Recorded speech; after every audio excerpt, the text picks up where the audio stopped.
Hi everyone, this is the online tutorial for the second part of AE. Yeah? In the tutorial, we have gone through 2A and 2B, okay, which leave us with 2C. Yeah? Okay. Now 2A and 2B, we have learned how to calculate MPC and MPS using this savings function curve. Okay. 2 points are given with coordinates, so that enabled us to calculate the MPS of 0.1, okay, and also the MPC of 0.9. Okay, now so that leaves us with part C. Let's take a look at the answer. Now part C, we just take 1 over 0.1, which is 1 over MPS. Okay, A and B we already found out in the previous tutorial in class. Okay, so the multiplier is 1 over 0.1 is 10 times. So we put it in a formula. Change in GDP is always change in AE. In this case is NX. All right, the net exports is rising. Okay, so it undergoes a multiplier effect of 10 times. Okay, before reaching the economy. All right, so 10 times $50 million. All right, real GDP will go up by 500 million. Okay, now when we calculate multiplier, it always goes with this formula to calculate what's the impact on real GDP. Alright, let's take a look at question 3. Question 3 gives us a consumption function of 5 billion, this is autonomous, plus 0.75 YD. Okay, that means people spend about 75% of the income. Alright, now by now, whenever one function is given to you, you should be quite familiar in deriving the other one, the savings function. So savings function will be minus 5 billion plus 0.25 YD. Okay. Now 3A asks us to calculate the autonomous exponential multiplier. Okay. B gives us an event. Investment goes up by 10 billion. Okay. So like question 2, we're going to use a formula to calculate how much goes into real GDP after we put in the multiplier. Okay. And then part C asks us to change the MPC MPS ratio. Okay, let's take a look at the answer. Now, so we take 1 divide by MPS 0.25. Okay, our multiplier is 4 times. We take 4 times the 10 billion increase in investment. The increase in real GDP is 40 billion. All right, it undergoes a 4 times multiplier expansion. Okay, now for part C, we change the MPC MPS proportion. Now we change MPC to 0.8, that means MPS is 0.2. So 1 over 0.2 is 5 times. Now observe, people are now spending more, saving less. Okay, the new ratio is they spend 0.8, they save 0.2. Previously they spent 0.75 and save 0.25. Okay, so now they are spending more, saving less. So your multiplier effect is greater. All right. So 5 times the same 10 billion. All right. The real GDP change is now 50 billion. So the higher the MPC, the greater the multiplier. Okay, because people are willing to spend. Okay, so the multiplier effect will be greater. Okay. Okay, question 4 is a newspaper excerpt on the Taiwanese economy. All right. It talks about Taiwan economy gradually recovering. Okay, now question A gives us some numbers to work with. Calculate value of MPC. Okay, Taiwanese tend to save 40 and spend 60 for every $100 earned. Now quite obvious, okay. So the MPC and MPS is 0.6 to 0.4. Okay, so because they spend 60 out of 100, so it's 0.6 for MPC. $40 saved for every $100 earned, so 0.4 for MPS. Later, of course, we will show you the full working. Now, using the AE model, explain what happens when the Taiwanese government increases its spending by 10 million. Okay, so this is our event.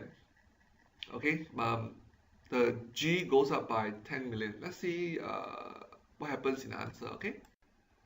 Now, so therefore, our MPC, you take change in consumption over change in YD. So 60 over 100.6. Of course, MPS is 0.4. So when we calculate K, we take 1 over 0.4 is 2.5 times. Okay, it's 2.5 times. Now, they didn't ask us to work through real GDP changes. Okay, but let's take a look at the diagram. Now, AE of course rises because G goes up by 10 million, right? So AE goes up by 10 million. Now you can see that your equilibrium point changes from this, okay, AE, original AE with Y, to now AE1 cuts Y. Okay, now the change in your real GDP will of course be larger. Larger by how much? Larger by 2.5 times. Okay, now of course in this case the number is given to you, we can put it here. Sometimes in the exam, numbers are not given, alright, we don't have to label it, yeah, if that's the case. Okay, but now the numbers are given, so we just label.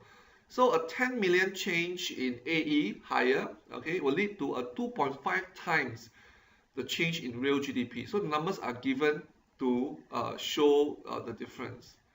Okay, now this explanation is very important. We gone through that in AE2 online lecture. Go and take a look at it again if you're not sure. Okay, but we'll go through step by step. Now AE represents total demand, Y represents total supply. Okay, we have mentioned that in the lecture. So now AE goes up. If AE represents total demand, obviously now total demand is higher than total supply. Okay, that will lead to a shortage of goods and services. All right, and therefore your inventory will go down. There's unplanned inventory decrease because now demand is higher. Okay, now therefore in the next planning period, firm will increase their output. All right, in the next period when they plan again. Therefore your real GDP will go up. All right. So the steps that you use to explain should be from one to the next to the next. Okay, so must remember how to explain changes in the AE diagram this way. All right. Now let's take a look at the next question on Canada. All right. It says that one key component of private demand is consumption. What is Canada's consumption function? If the autonomous consumption is 50 and of $100 increase, people spend $60 more. Okay. Now from our consumption function C equals to A is autonomous, given to you here as 50 billion, plus BYD, B is your MPC, the proportion that you spend out of your disposable income YD. So we write the function as C equals to 50 billion plus 0.6 YD. Okay. As a test, can you come up with a savings function looking at this? Of course you can. Saving is minus 50 billion plus 0.4 YD. Yeah. Now therefore, state the formula and calculate the autonomous expenditure. So 1 over 1 minus MPC, so which is MPS. So 1 over 0.4, 2.5 times. Okay, quite straightforward. Yeah. Okay, in this question, we're supposed to use the AE model, illustrate Canada's total demand, total supply, gap. Okay, there's a gap. That means they're no longer equal. Okay, and whether total planned spending, which is your AE, greater or less than actual output, which is your Y, your total supply. Okay, and how real GDP changes. Now, this series of questions is actually meant to help you answer the question in the steps that we learn to explain how AE changes and then how we move back to equilibrium. Okay, the steps that we have learned earlier. Okay, so it's meant to help us to answer things step by step. But first we got to understand that in this article, Canada's AE has fallen. Okay, Canada's AE has fallen. So when AE has fallen, you know that AE represents total planned spending, or total demand. Okay. Total demand therefore is now less than total supply, which gives us a surplus. Okay, when there's a surplus, there's an unplanned inventory increase. Okay, there's excess stocks left over, more than anticipated. So this will cause the firms to reduce output in the next period. Okay, and finally a fall in real GDP.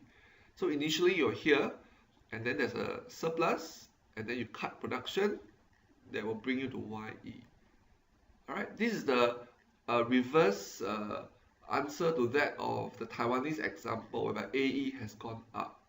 So whenever you answer questions for AE model, always look at whether AE has gone up or down. And if you remember that AE represents total demand, the answer becomes very straightforward. When AE falls, obviously total demand is now lesser. It will lead to a surplus. Okay? In the previous Taiwanese example, AE gone up, AE represents total demand, therefore it will lead to a shortage. Okay? So always observe whether AE has gone up or down. Then you can answer things step by step. Alright? Okay, this last part, it asks us to state the formula for AE. Okay, simple, CIGNX. Okay, we've gone through this in the first part of the AE lecture. Two ways that the Canadian government can take to promote greater private demand growth. Private versus public. Public is G. Okay, private are the rest of the components. Okay, so other components, government can reduce tax on household for higher C. Okay, reduce corporate tax for higher I, and to promote firms to invest, or to help firms promote exports. Okay, any measures to help promote C or I or X. These are the private demand components. Okay, public is G. Okay, let's take a look at MCQs.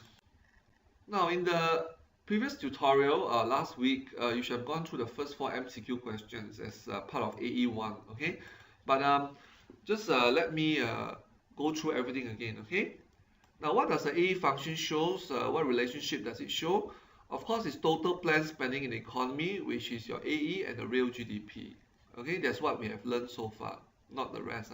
Okay, now consumption function shows you what kind of relationship.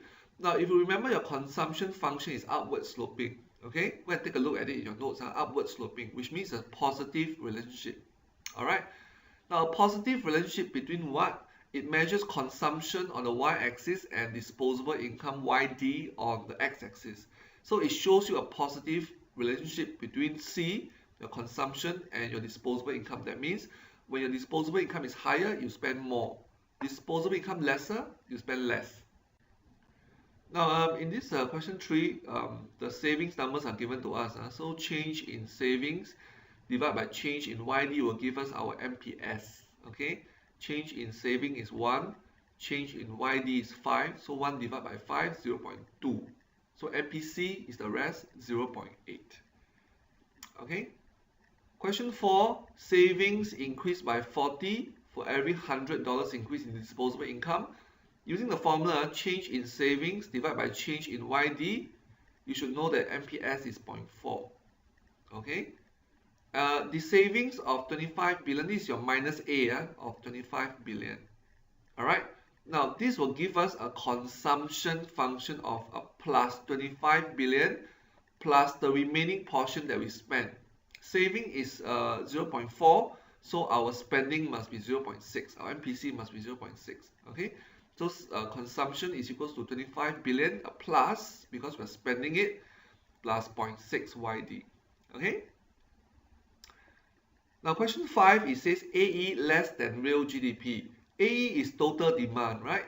Total demand is less than total supply, so excess goods are left over. Unplanned inventory increase. So firms will end up reducing their output because there are now too much goods. Okay?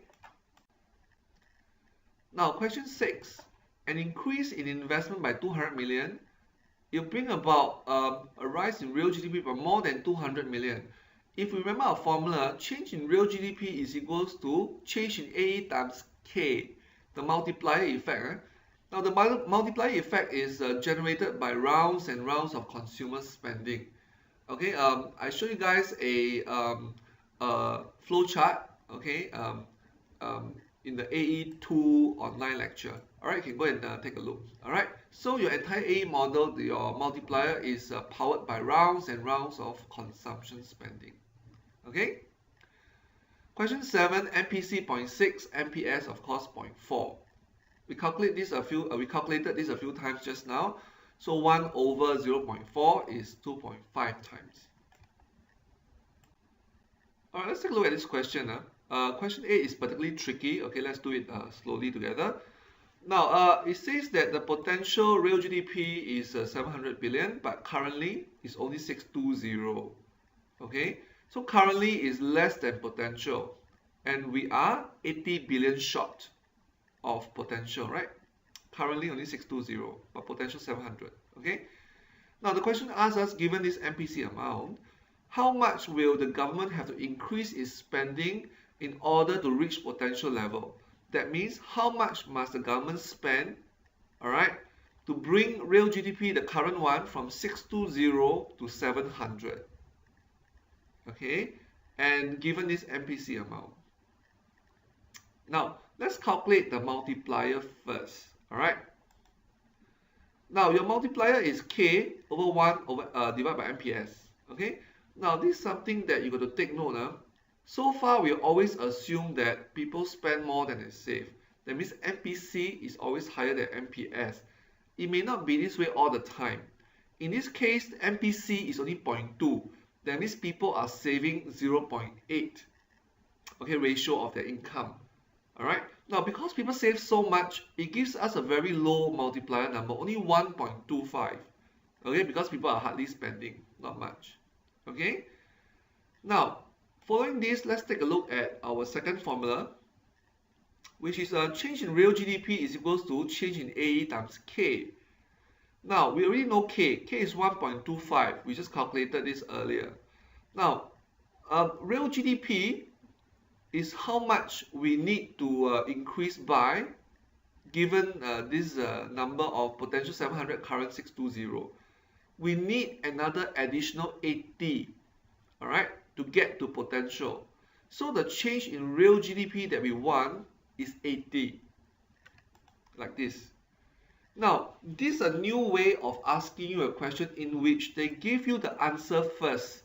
Okay, they want real GDP to increase by a certain amount, and then they ask you backwards how much AE must change. Okay, so in this case, because we want an increase in 80 billion to bring us from the current to potential, all right, and we know that multiply is 1.25. We are left with one last blank. Okay, so very simple. Just take 80 divided by 1.25. AE must change or increase by 64 billion. All right. So this is an example of a question that asks you in a reverse kind of order. They give you the answer first and ask you how much must AE change by, given a certain amount of K. All right. All right, let's take a look at the next question. Which of the following is incorrect for question 9? The answer is B. All right. The B says that multiplier dampens the increase in income that occurs during expansion. Of course, it doesn't dampen. Dampens means reduce. The multiplier actually magnify, all right, the increase in income from the rounds and rounds of consumption spending. Okay, so B is wrong. The others are all correct. Expansion begins with increase in AE. Of course, that's correct. Okay. Firms experience unplanned inventory reduction, all right, when expansion begins. Your stocks run low, which is correct. Firms increase production in response to that is of course correct. And income rises during expansion, which is also correct. Okay, only B is wrong. The last question, it says, in the event of a fall in export and investment, which of the following measures can the government take to prevent a fall in real GDP? Answer quite straightforward, it is A. Okay, A is increase in G and lower T.